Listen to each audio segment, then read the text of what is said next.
Hello, everybody. Welcome to GCRE. Sorry about the delay today. We've been having some technical difficulties on my end, which, sometimes technology works, sometimes it doesn't work.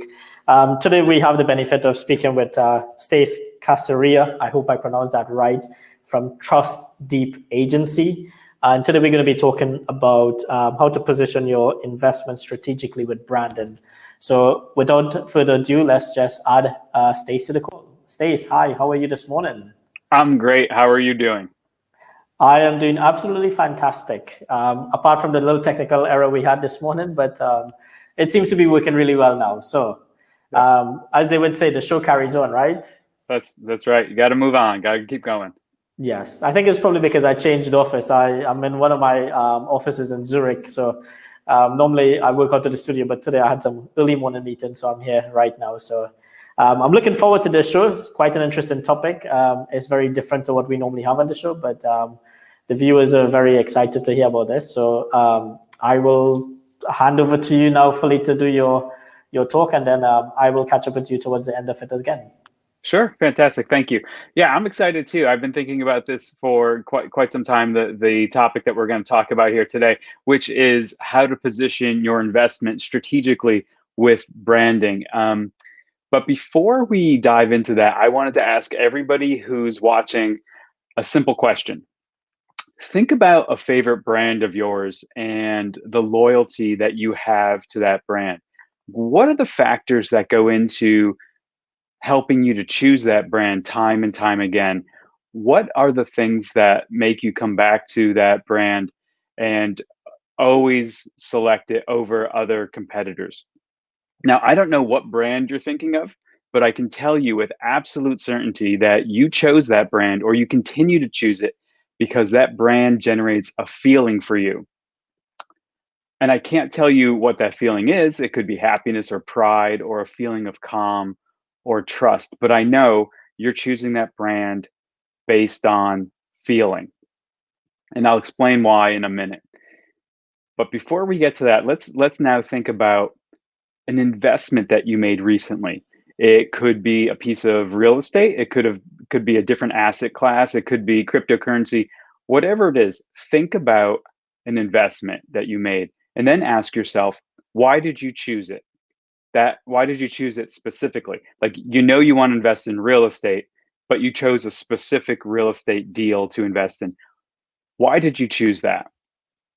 So again, I don't know what you chose, but I can guarantee you that you decided to invest in that deal based on a feeling that the investment or the person who is constructing that investment gives you.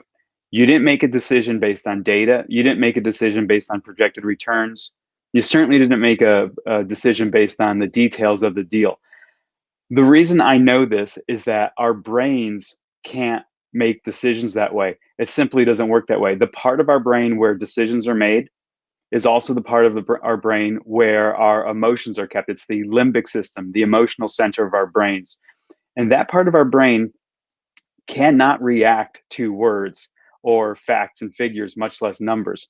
It works based on actions and feelings. That's how we know that the decisions we make every day are based on feelings. So logic and reason may support decisions that we've already made, but we know that our decisions are made on feelings.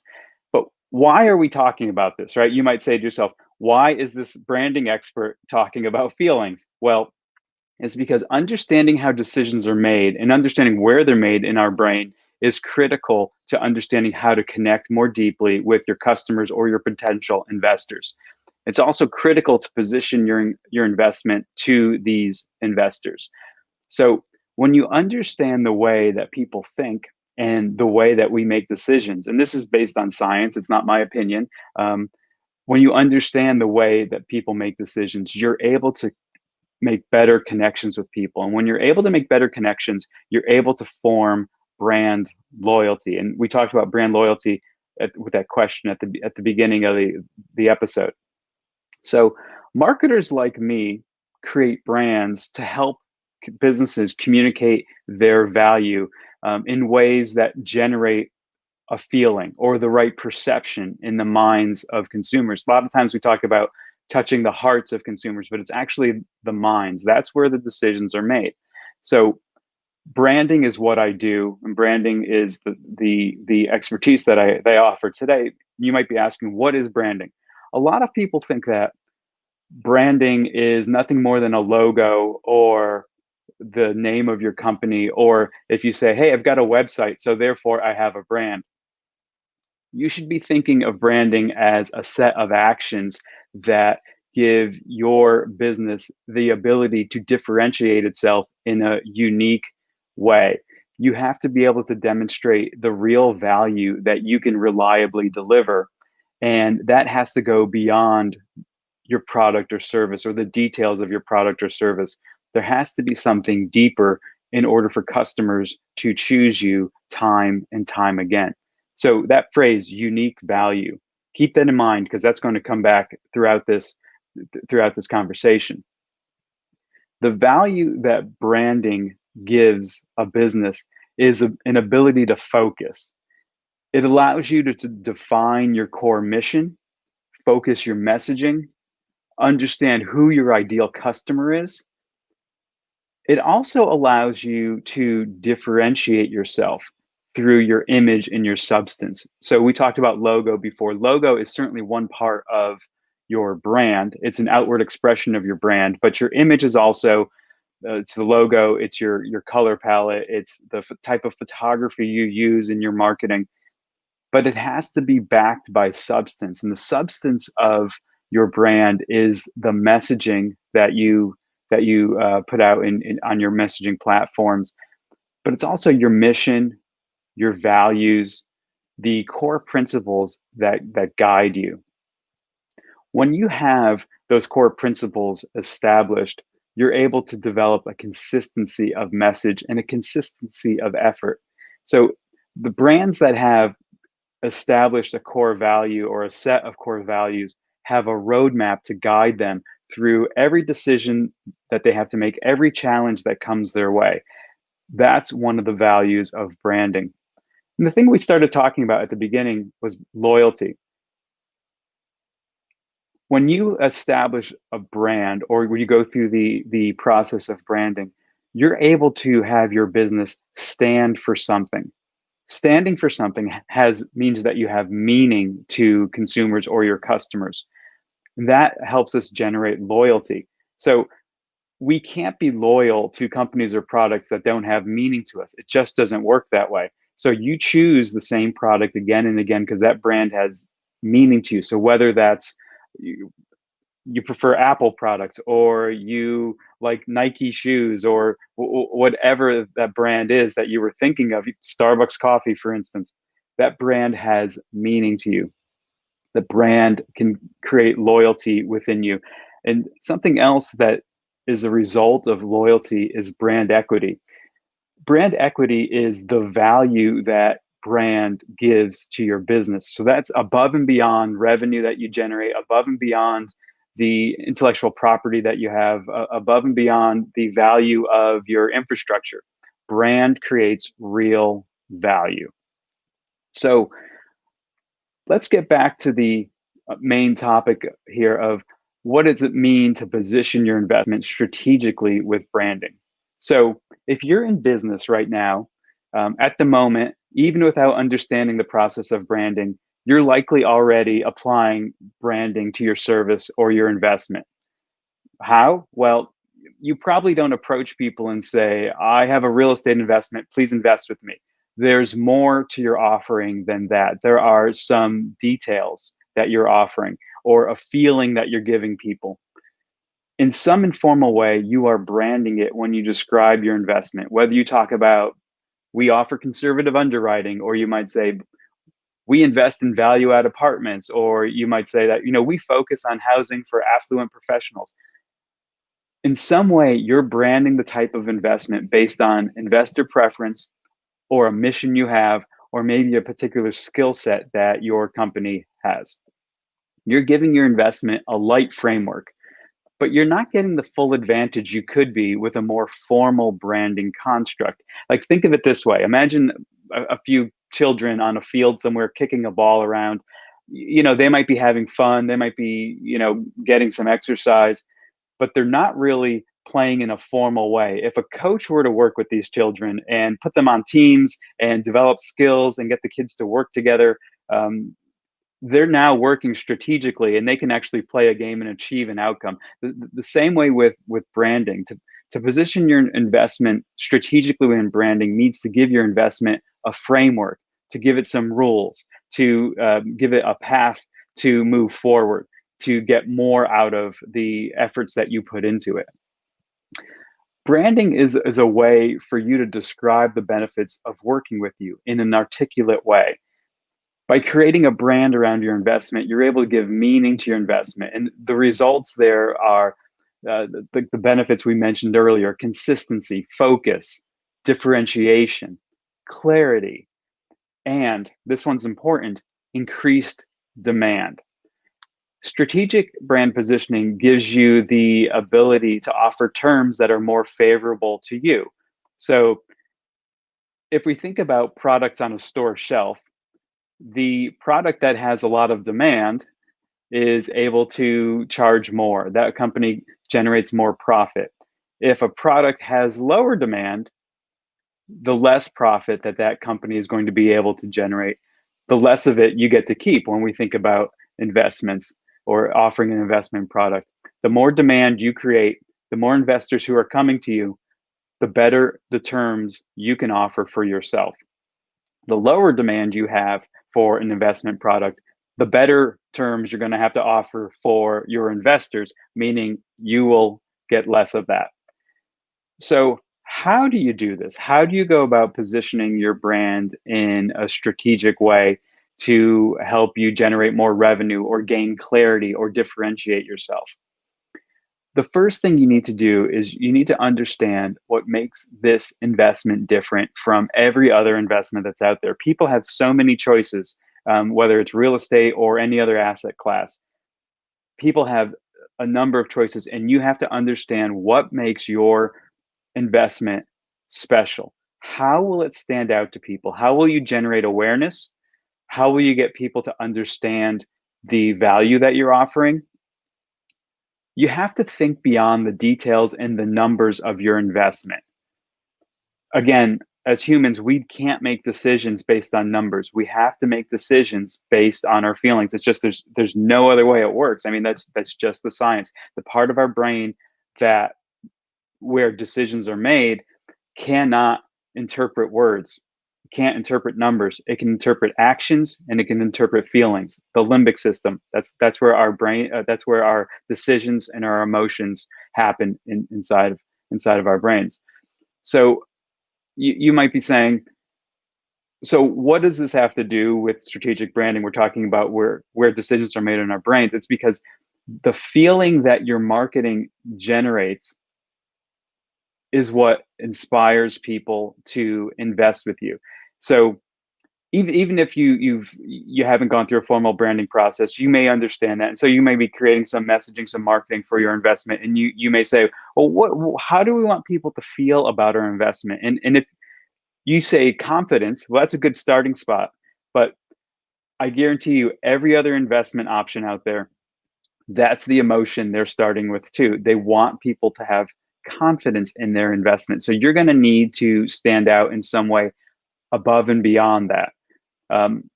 Every car maker or automaker wants to inspire confidence in consumers, but they go out of their way to differentiate themselves so that people have a choice, and you can choose a product that better fits your need. This comes down to understanding who your core audience is. You need to learn, in your case, learn more about your ideal investor, your target customer. And one of the first things you have to realize is that not everybody is your customer. Not everybody can be your customer. You need to focus on a specific subset of every investor out there. Because if you don't, you're going to make marketing messages that are so vague and broad that you're not going to appeal to the right people. Your message has to resonate, and it has to have meaning. In order for it to in order for it to have meaning, it needs to target people who have the same goals or the same mission. Some marketers would suggest that you create customer personas, and that's been a valuable tool for decades. I believe in a different way. I believe you get a better understanding of the true need that your customer needs you to answer by creating a jobs to be done um, template. So jobs to be done is a process where you think about not the person who you're selling your investment to, but what that person needs out of your investment.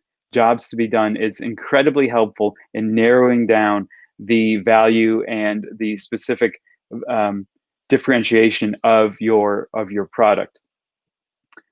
Another method to create strategic branding is to understand the people who are behind the investment. So people don't invest in deals without first trusting and understanding the people or the business that's behind the investment, because ultimately we're investing in people who are representing a deal to us. We have to ask ourselves, do we trust them? What's their track record? Do they have credibility? And credibility is a number of things. It's your knowledge, your skills, your capabilities, and your integrity. Integrity is the values that you have. Like, how closely do your actions align with the values you have? That's integrity. So people look for others whose values match their own. They look for people who understand their needs. We want to work with people who share the same goals for an investment or any other product. That's just the way we work as humans. So you have to create meaning beyond your product. And that, again, helps you create long-term loyalty and repeat business. The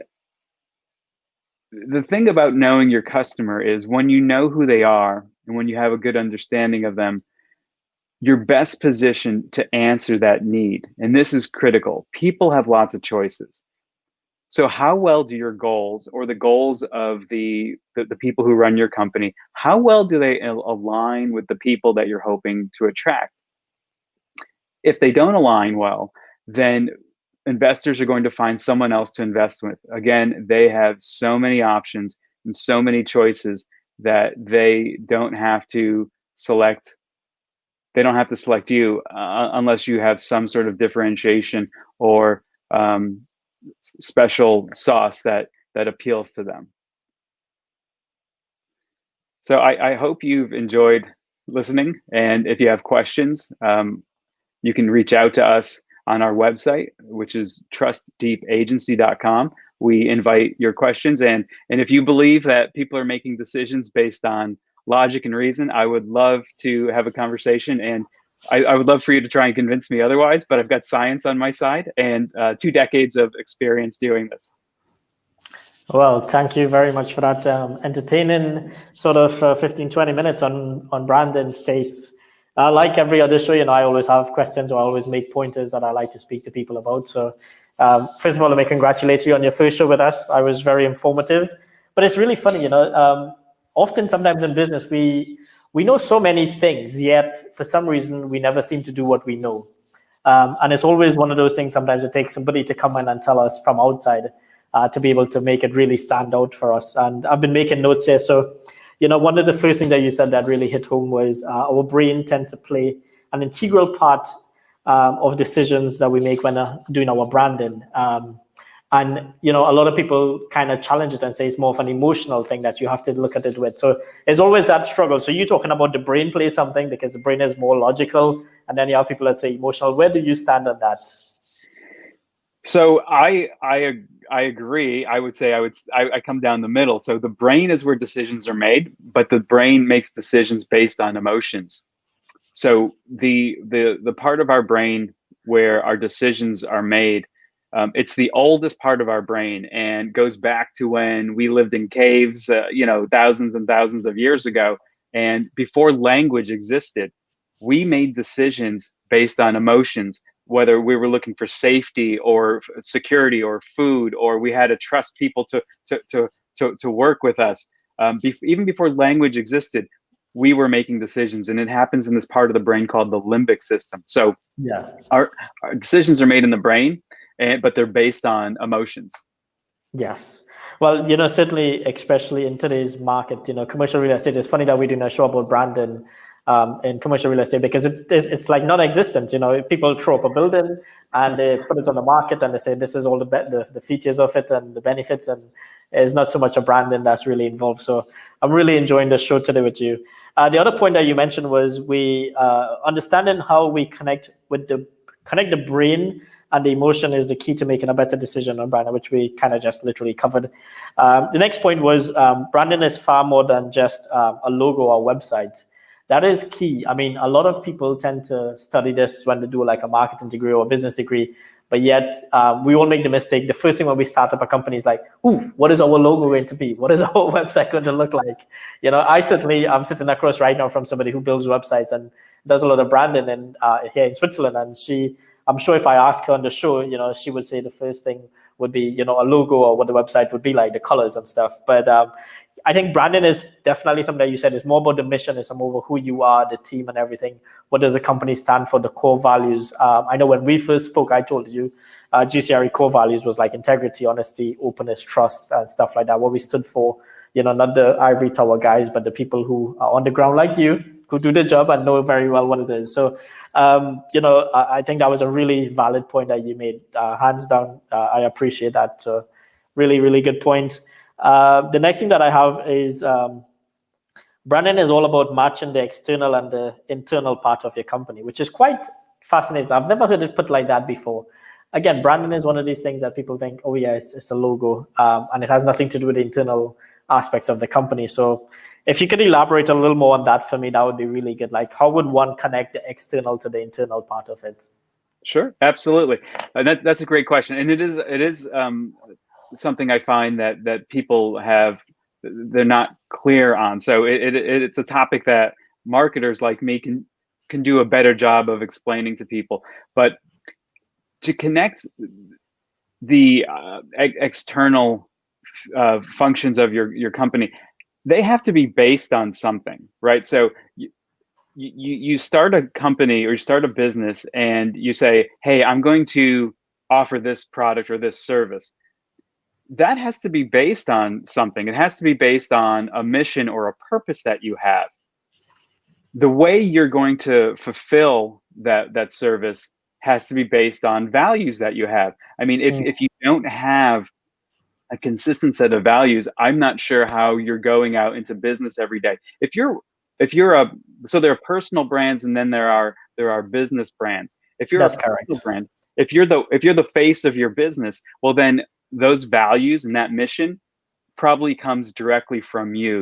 We think about there are people like Tony Robbins, for instance, the motivational speaker. That's a personal brand that has scaled up and become a business. But the business is based on his personality. It's based on his values. So if you're not a personal brand, if you're a business, what are your values based on? You have to go through a process to say, these are the things we believe in, and these are the things that are going to guide us toward our goal. You start in business and you have a mission the same way as you do, and you have a goal of for instance, becoming the number one platform for commercial real estate and information and entertainment in the world. You have to have values that will guide you there, because if you don't have a plan, if you don't have guardrails, you may not make progress. So it works the same with any organization. Yeah. Your values have to guide your messaging, have to guide every interaction you have with customers, and have to guide the way you work with your employees. Yeah, no doubt. And I think a lot of people get carried away with this today, with the Instagram of the world. A lot of people, oh, I got a brand, I got 1,000 people following me and it's a business. Well, actually, it could be one could argue the point, is a personal brand or is it a business brand? It's not a business unless it's making money commercially and it's a viable option. So it's a funny topic, Brandon. I'm sure we could end up into a lot of different conversations here, but we'll keep it on track today. So the next point I have is, what does your brand stand for? What's the meaning behind it? The emotive feeling that it leaves your client or customers feeling. Which again, when you bring it back to the world of commercial property or real estate, for that matter of fact, I think they're very good at building, complexes and buildings, and they're very good at, coming up with beautiful designs that's going to leave kind of an emotion to it. But very rarely do you find a brand in the commercial real estate world or the real estate world that says what it is they do. I think Simon Sinek, who wrote Start With Why, is a perfect example of this. If you ask somebody, tell them to tell you about their business, they tell you what they do and how they do it, but never why they do it, right? Right. And everything starts with the why, and I think that's where Steve Jobs from Apple did a fantastic job. The 1985 ad that they ran back in the 80s was a perfect example of that. So I think definitely the commercial real estate will, especially our clients who are looking at this, they really need to be able to put a brand in, a message in, an emotive feel into it when they sell it, because I think they'll see a lot more sales happen probably, but they're still thinking commercially. Well, so it's a fantastic opportunity. So if you're playing in a space where nobody else has created a brand, nobody else is creating deep connections with people beyond their product or service, you have a huge advantage if you go that route. So think about, like you mentioned Steve Jobs. So before Steve Jobs, computers were just products, right? We didn't have an emotional attachment to a product, and we had no reason to be loyal to a brand if a better product came out from their competitor. But with Apple, there are people who are hugely loyal to Apple, and loyalty like that gives you the ability to generate long-term customer relationships, and people will forgive you if you make a product occasionally that doesn't live up to the expectations. The same way we trust people around us, so we forgive people who make mistakes, and we have loyalty to our friends, even though some of them might be flawed. That's what the opportunity is for people in the commercial real estate space, to develop a brand. And I'm starting to see it more and more with some of the businesses or buildings I see built here in the Boston area, where they're creating a feeling. The same way when you walk into a Starbucks, you get a feeling. I mean, independent of the product itself, you go there and you receive a feeling, and it's consistent across every Starbucks. Imagine if a real estate developer was able to generate the kind of loyalty that Starbucks has. So I would live in that building forever. I would tell my friends to live in that building. Like they would raise the rent. I wouldn't question it. I would be happy to keep living there. That's the sort of potential. Yeah, no, definitely. And I think, it's that's one of the reasons why I wanted to do this show, this season with you, because I think the idea in GCRE is to help people not only to enter the commercial real estate world, but to encourage those companies that are already there and trade in to actually do something a little more innovative and creative in helping them to get out of this, crazy world that we seem to be living in right now with pandemics.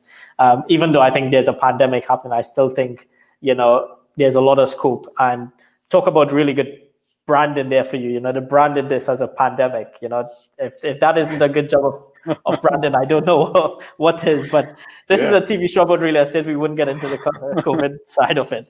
So the next one I have is understanding your client and customer is the core to building out your brand. So understanding who they are, what they stand for, what they believe in is a really critical thing to being able to do this. And I think this is probably done more so in the more business world, again, financial world, every other world apart from the commercial real estate world. So what are your thoughts on that? Like, what would be, if you were to give somebody who's looking at this, a professional, say top 3 things for them to really understand when understanding the client, what would be the 3 top things you would choose? I'd start with understanding what your investors need from you. And what your investors need from you is more than a return. They can get returns anywhere. So let's say you're promising a 10% return on their investment.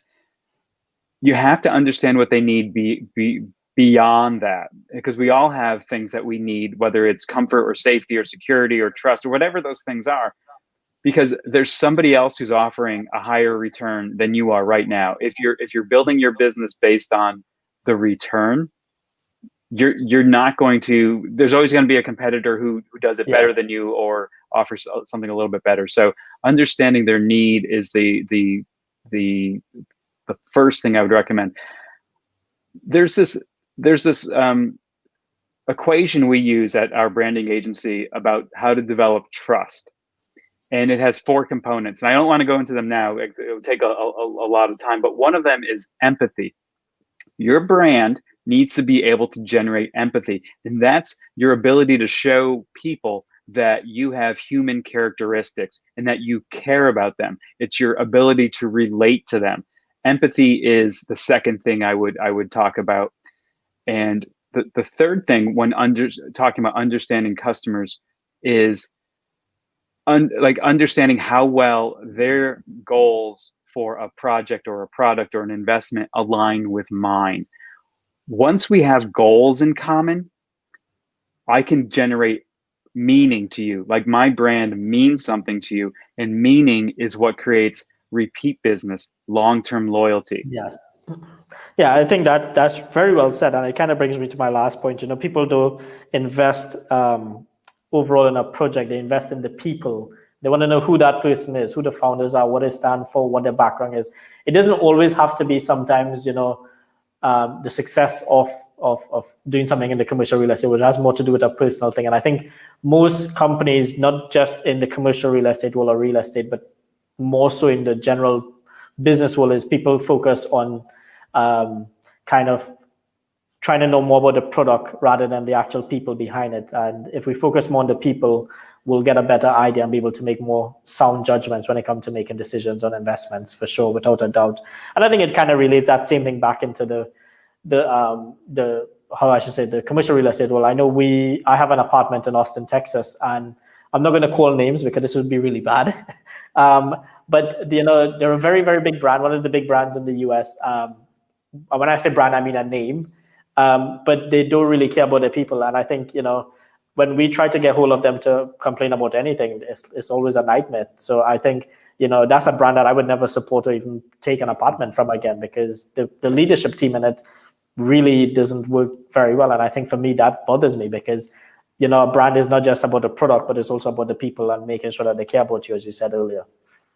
That's interesting. So and I can make this point quickly. So the reason you want somebody to care about your product, or care about your brand beyond the product, is that your example there is perfect. You will never recommend that management company to anybody else. You will probably never want another one of their units because they might be only considering or thinking about the product. When we think beyond the product and we care about the brand itself, you have the opportunity to generate loyalty. If they could generate loyalty, you would recommend them, you would invest with them again, you would have multiple units. Yeah, no, definitely. And I think that is the mistake that a lot of people are not doing. And it's funny, we did a talk with a guy called Hada Goldman, Greg Dickerson, and myself on technology and the role that technology is playing now, especially in the multifamily complexes, where being able to communicate and use technology to create loyalty with your clients or your customers or your tenants, for example, is very key and critical today in actually building a brand and actually making it more successful than the others out there. Mm-hmm. Absolutely. I couldn't agree more. Yeah. So Stace, that's the time we have for today. Just to kind of wrap up everything, can you, if anybody wants to get hold of you, how would they, what's the best way to get hold of you going forward? Sure. So they can reach out to us on our website. It's trustdeepagency.com. That's one word, Trust Deep Agency. And from there, you can read a lot of the content that we have about branding with real estate for real estate investors. It's something we specialize in. I'm an investor myself. So yeah, our website, Trust Deep Agency. Okay, cool. Great.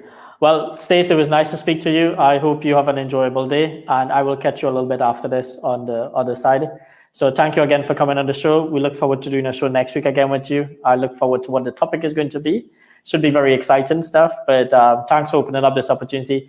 And guys, as a professional in the commercial real estate, well, I have to say, the impact of what branding can do for your business is something that you should start taking seriously. And we would, we have no affiliations to people because we're quite neutral in this show. as we say, I live in Switzerland, so I have to be neutral. It's always a good joke.